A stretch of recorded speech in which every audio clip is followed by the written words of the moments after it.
90秒帶你向世界出發。今次我哋 Round 2啦，亦都係再請翻我哋位於劍橋嘅CSVPA 嘅 Recruitment Manager Sui 嚟再同我哋玩快問快答嘅。好，第一個問題啦，CSVPA 點樣可以幫啲想入 Arts 呢一行嘅同學仔咧？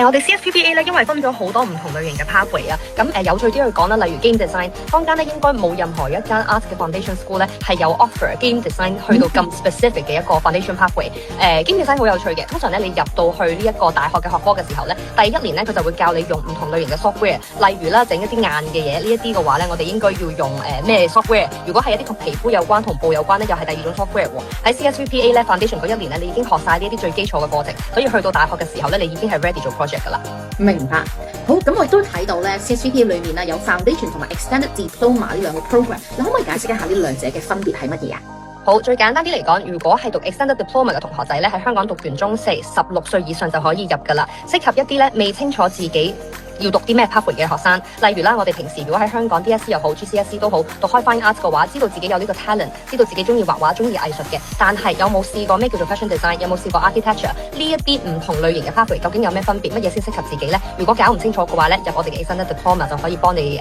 clear out 你自己嘅 confusion 啦。如果你係已經知道自己大學係想入啲咩學科，例如 architecture 咁樣啦，咁直接入學 foundation 嗰年咧，已經可以揀我哋1年嘅課程 foundation， 就可以直接讀 architecture 呢個 pathway 咯。明白，好多謝你嘅時間，唔該晒你 ，thank you。